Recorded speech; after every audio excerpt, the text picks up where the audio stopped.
Hello সবাইকে, সবাই কেমন আছো? আমরা সবাই জানি কদিন আগে ছিল কালী পুজো। কালী পুজো মানে আলোর উৎসব। তাই সারা বাড়িটা সাজিয়ে ফেলেছিলাম আলো দিয়ে। অন্যান্যবার ছাদ থেকে ঝোলাই, কিন্তু এবার ঝোলাইনি, কারণ ছাদ থেকে ঝোলালে মাঝে যদি বৃষ্টি হয় তাহলে আলোগুলো কেটে গিয়ে না মাঝে আর আলো দেখতে পাওয়া যায় না। তাই ভাবলাম তোমাদের সাথে একটু শেয়ার করে নিই, কেমন হচ্ছে একটু জানাবে।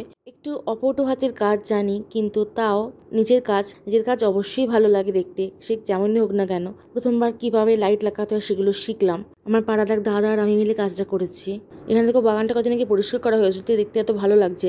সুপুরি গাছ, ইনসুলিন প্ল্যান্ট, পেঁপে গাছ, নানা রকম গাছ, গাছের টব দেখতে এত সুন্দর লাগছিল রাত্রিবেলা, যে রাতের আকাশ হলো এত ঝকঝকে আকাশ, ওপর দিয়ে এটা দেখো ফানুস সরে যাচ্ছে। তাই আমার দেখে তো মনটা জাস্ট ভালো হয়ে যাচ্ছিল।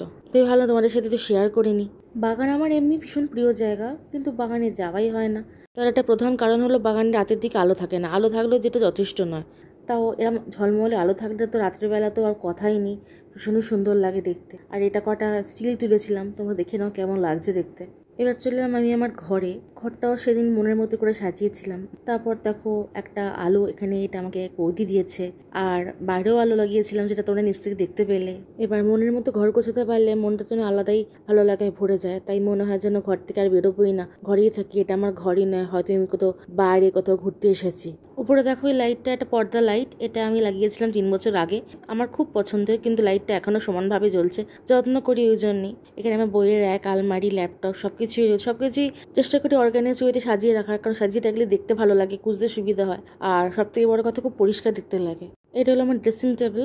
এটা আমার ড্রেসিং টেবিল কাম ওয়ার্ড্রোব, সাথে বুক সেলফ। সেদিন বারান্দাটা খুব সুন্দরভাবে গুছিয়েছিলাম, তারপর আলো লাগানো হয়েছিল। কিন্তু কিছু কিছু জিনিসপত্র রয়েই গেছে, বারান্দাটা কাজের জায়গা। তারপর সেখান থেকে দেখো বাইরেটা, মানে এতক্ষণ দেখালাম বাইরে থেকে ভেতরটা, এবার দেখাচ্ছি ভেতর থেকে বাইরেটা।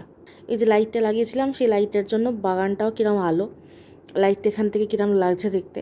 আর আমার তো খুবই ভালো লাগছিল, তাই তোমাদের একবার দেখিয়ে নিলাম যে নিচ থেকে আর উপর থেকে কীরকম ভিউটা আসে। দেখো কত আলো হয়েছে। সেদিনকে কালী পুজোর দিন ছিল বলে আমার বাড়ির পিছন দিকে একটা মন্দির আছে, সেখানে আলো জ্বলছে, লাইট দিয়েছিল।